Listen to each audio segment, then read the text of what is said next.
All right, we're back and we're talking about the case of Scott Olsen, an Iraq War veteran who was hit with a tear gas canister at close range to occupy Oakland and who's been in the hospital for the last couple of days. And today he was upgraded from critical to a stable condition. And so tonight we're speaking to Matt Howard, a member of the Iraq Veterans Against the War. Matt, I want to thank you for joining us. Now I think hopefully everything's set up. And I know that you know Scott, so I just want to ask you, how it feels to see somebody that you know in this type of condition after everything that transpired with police. It's pretty disturbing. I found out this basically the morning after Scott's injury, and saw something on Facebook and realized that indeed Scott had been struck with a projectile and had a broken skull.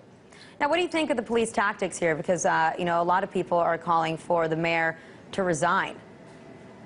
I think it's pretty disgusting. Apparently, Jean Quan was out of town and has washed her hands of it, and that's I think that's pretty ridiculous.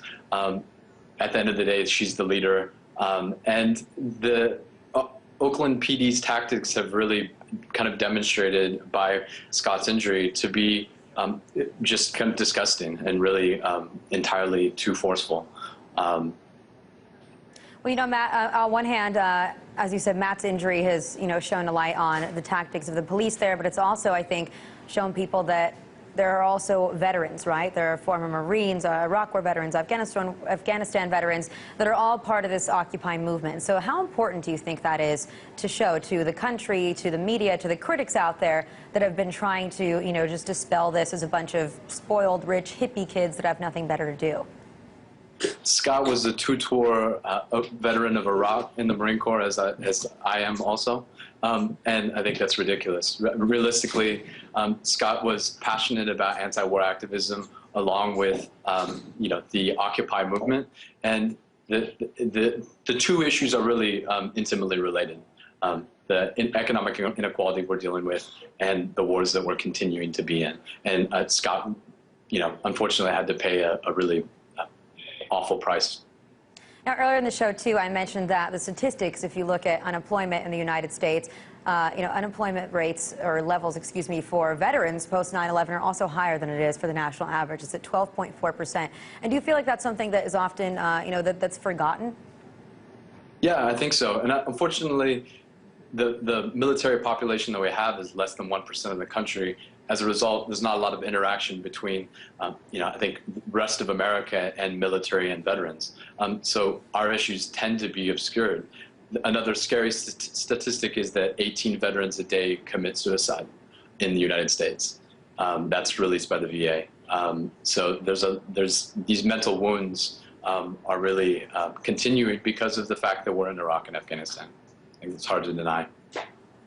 Now, I'm just wondering, too, because what we see is a lot of veterans that come back from the current wars abroad. A lot of them right now go into law enforcement or are on these police forces. And so do you feel like, what does that do to the relationship to know that you have this brotherhood between you, but that you're on opposite sides, I guess you could say, of what's going on, where the battle lines are drawn here at home?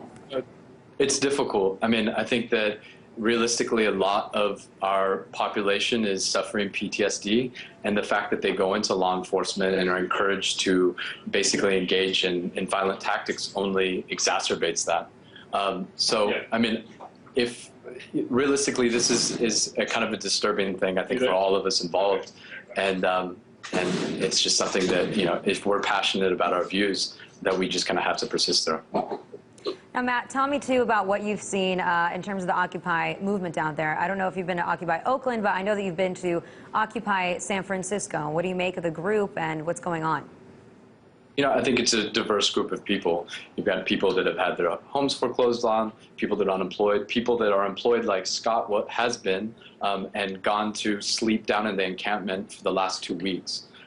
You've got a really big mix of people, and I think that obviously the characterization has been that there are, people that are unemployed that wouldn't be employed even if the economy was better, which is ridiculous. And so why have you decided to go down there and to show your support?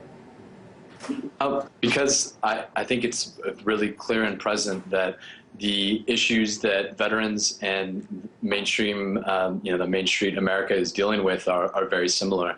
The economic inequality that we're dealing with, the corporate greed that really has led us to this place in terms of really high unemployment and a really drastic difference in inequality between the richest and the poorest is it's high time that this needs to end. Do you think that there needs to be more focus on an anti-war aspect in this movement in terms of how much money we spend, when it comes to massive weapons systems, when it comes to waging war in Iraq and Afghanistan and Libya and drone strikes in Yemen, Somalia, Pakistan? I think that people perhaps sometimes forget how stretched thin we are. I think personally, absolutely. And I think the IVAW and VFP, as a general rule, are kind of saying the same things. The DOD is obviously the largest bureaucracy in our government, and the second to that is the VA. And the VA is essentially paying for the mental and physical costs of our veterans. And that's ridiculous. That's, in part, why we're in this condition. We spend entirely too much money on wars that we have no business being in the first place. Yeah, and those are costs that are only expected to rise, as well as now that we're winding down the war in Iraq and troops are going to be coming home at the end of the year. Now that Afghanistan is starting to wind down, they only expect unemployment rates for veterans to go up too. So it's going to be a tough slog ahead. Matt, I want to thank you so much for joining us tonight. Thank you so much.